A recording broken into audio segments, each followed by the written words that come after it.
Yeah.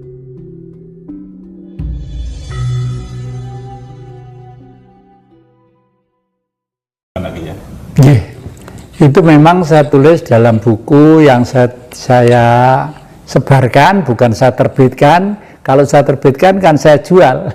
Itu tidak dijual, saya sebarkan karena saya pada waktu itu hanya ngitung dengan dialektika politik.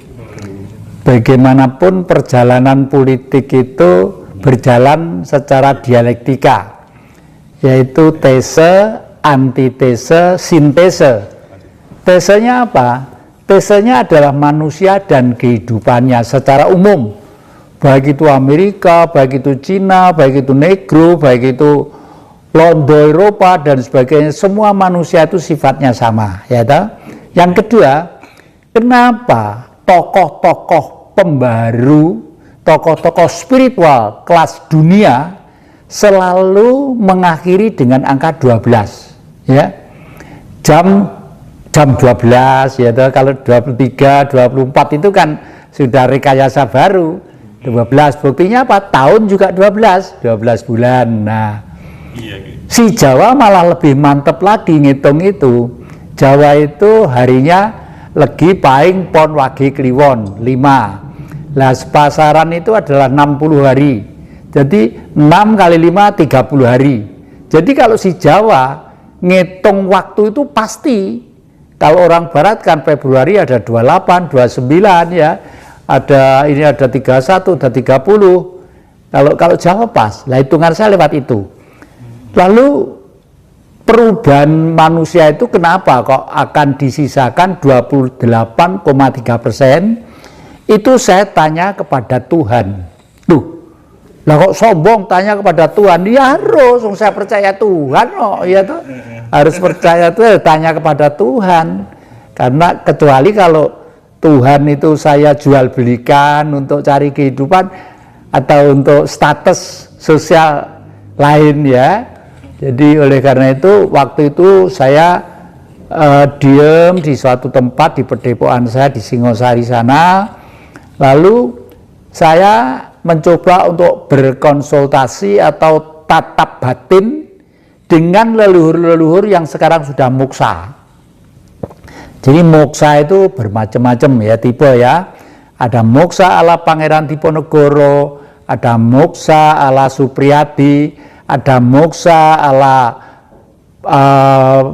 Prabu Joyoboyo, ada moksa ala Bung Karno. Nah, saya pedoman saya moksa ala yang Prabu Joyoboyo dan Bung Karno itu yang menjadi konsultasi dengan saya, ya. Itu seperti apa ya? Jadi begini, moksa ala Pangeran Diponegoro, saya mulai Supriyadi dulu ya.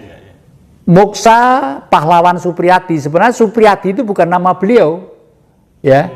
Supriyadi itu singkatan apa gitu. Pokoknya tujuannya itu membentuk suatu barisan demi damainya cita-cita Indonesia. Itu intinya, nanti lupa saya ada anunya, saya tulis juga itu. Nah, terus pelaku-pelakunya dulu itu waktu kecil kemarin itu ketemu dengan saya, ya datang ke rumah ini. Loh, Pak Jati mosok lupa waktu kita kecil bersama-sama di Gunung Kidul, waktu demarkasi melawan Belanda yang mau mau merebut kembali Indonesia itu. Jadi kemarin kesini orangnya itu menjelaskan tentang Supriyadi itu, rangkul-rangkulan dengan saya gitu. Saya udah lupa Pak gitu. Di Gunung Kidul itu loh, di rumah Mbah Sonto, malah ingat nama orangnya. Nah, jadi itu. Yang kedua, moksa ala Pangeran Diponegoro. Moksa ala beliau itu sebenarnya banyak orang Jawa ini, di antara lain beliau, bahwa suatu saat toh akan mengalami zaman akhir kehidupan ini, artinya akan pindah ke lain zaman. Istilah umum disebut dalam tanda petik mati, ya ta?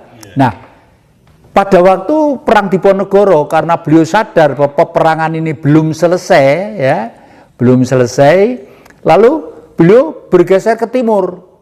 Beliau beliau mendirikan pesantren atau pondok untuk mengajarkan ajaran-ajaran budaya Jawa, ajaran-ajaran kearifan ya Jawa gitu di lereng Gunung Kawi gitu loh ya. Di Gunung Kawi. Suatu saat dikumpulkanlah cantrik-cantriknya atau santri-santrinya itu. Udah, semua yang hidup di bumi itu pasti mengalami kepunahan. Ya binatang, ya tumbuh-tumbuhan, ya uget-uget, ya rumput-rumput, cacing, semua pasti ada masa umurnya. Demikian juga manusia. Jangankan manusia, dewa pun itu akan mengalami masa akhirnya. Nah, itu saya menulis buku itu berdasarkan ini semua. Nah, lalu pada waktu itu beliau membuat lubang sendiri yang cukup untuk kalau sekarang pemakaman lah ya. Terus santri-santrinya dikumpulkan di kiri kanan, udah semua nanti tidak boleh nangis, satu pun tidak boleh nangis, harus tegar karena perjuangan ini masih berjalan panjang ya. Lalu beliau masuk ke kubur, masuk gitu tidur, udah langsung plas, langsung hilang ya? Langsung nggak hilang ya, jasadnya masih ada, langsung dikubur. Karena lalu pesan dari beliau tadi itu akhirnya cantrik-cantrik atau santrinya itu mulai menyebar. Ada yang ke Banyuwangi, ada yang ke Jember, ada yang ke Lumajang, ada yang ke timur sampai ke Lombok juga ada gitu loh ya. Lalu moksa ala Prabu Jayabaya itu yang banyak memberi inspirasi kepada saya itu, dan di daerah Kabupaten Malang ini juga ya. Beliau itu sadar kalau suatu saat itu akan selesai masa hidupnya sebagai manusia. Artinya roh itu akan pindah ke tempat yang sebenarnya itu. Lalu beliau duduk sila. Nah, ya sekarang ada aspal, ada cagak listrik segala macam. Dulu kan belum ada. Abad yang Prabu Jayabaya itu abad 78 itu ya. Itu lalu beliau itu kerambatan ini kerambatan suket itu rumput suket itu diem aja, udah diem aja, kerambatan sampai lama-lama tubuhnya itu ditutupi oleh pohon besar, sekarang menjadi ringin putih. Beringin tapi putih. Ada tahu beringin ini nanti beringin putih gede gitu. Dan beliau mencari tempat itu tidak sembarangan, mencari tempat yang kalau orang Jawa nyebut kali tempur.